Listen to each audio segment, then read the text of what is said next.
নমস্কার, S Bangla news online খবর সব দেখাবো আমরা।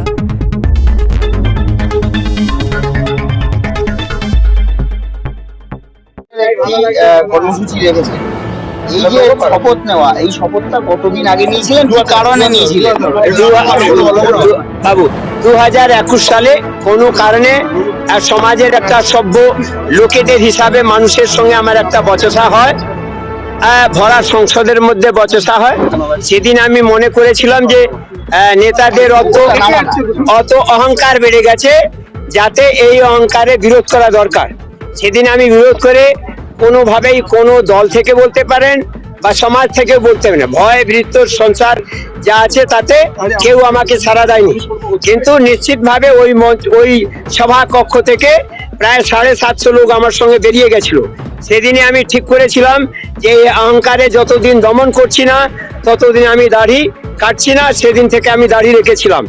অহংকারে দমন 2026-এ সারা উত্তরপাড়া সহ শ্রীরামপুর লোকসভার মানুষ করতে পেরেছে একটা অহংকারী দমনটাকে। নিশ্চিতভাবে আজকে আমার জন্য অত্যন্ত গর্বের বিষয়। পলিটিক্যালি তাকে বিরাট ধাক্কা দিয়ে ঠিক করেছিলাম যে দেব, আজ করে দিয়েছি, তাই আজকে দাড়ি কাটা।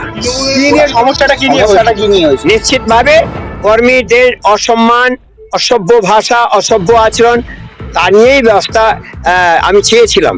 কিন্তু কোনো কারণে তখনকার তৎকালীন রাজনৈতিক দলও এটা খেয়াল করেনি। আজকে লোকেরা কান্নাকাটি করছে যে আমরা এটা দেখলে ভালো হতো, আমার কথাটা যদি 21-এ শোনা যেত তাহলে কিন্তু আজকে এই অবস্থা হতো না। সাংসদ তো বলছেন যে আইপ্যাকের জন্য হেরেছে, তাদের কোনো দোষ নেই। উনি এটাই বলবেন, কারণ আছে যে ঝুট বলেছে, কখনো বলেন যে আমি ঝুট বলেছি। যে পাপ করেছে কখনো বলেন যে আমি পাপ করেছি। ঠেকাদারি নিয়ে পুরো হুগলি জেলার যে অর্গানাইজেশন সেটাকে শেষ করেছেন। ভারতীয় জনতা পার্টি উনাকে কৃতজ্ঞতা জানায় যে উনি আমাদেরকে আরো সবল করার জন্য, ভারতীয় জনতা পার্টির লোকগুলোকে, কর্মীগুলোকে একত্রিত করার জন্য অনেক অসভ্য কাজ করেছে, তাতে আমরা একত্র হয়ে এই রিজাল্টটা দিতে পেরেছি। সবাই বলছে অন্যতম জয়ের কারিগর আপনি, কি বলবেন? না, আমি কখনো না। মানুষ যেটা আছে, সাধারণ মানুষ হচ্ছে অন্যতম জয়ের কারণ। আমি কেউ নয়, আমি শুধুমাত্র একটা সঙ্গী। বিপুল জয়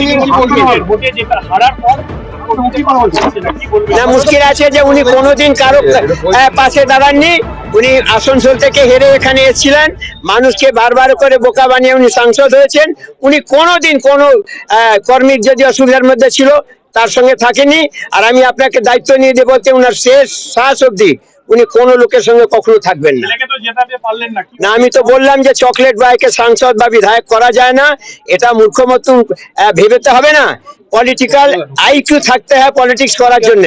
যে ছেলেটি আইনজীবী হতে পারে, তাকে পলিটিক্স এর মধ্যে এসে ব্যবসায় করার চেষ্টা করেছিলেন, মানুষ তার মুখ তোড় জবাব দিয়েছে, উনাকে খালি হাতে ফিরিয়ে দিয়েছে। নিশ্চিতভাবে রাত্রিবেলা ঘুম হচ্ছে না। উনাকে বলবো ওষুধ নিতে, আরো সুস্থ থাকতে, যাতে আগামী 29-এ আবার উনাকে আমরা দেখতে পাই। জয় শ্রীরাম, জয় শ্রীরাম।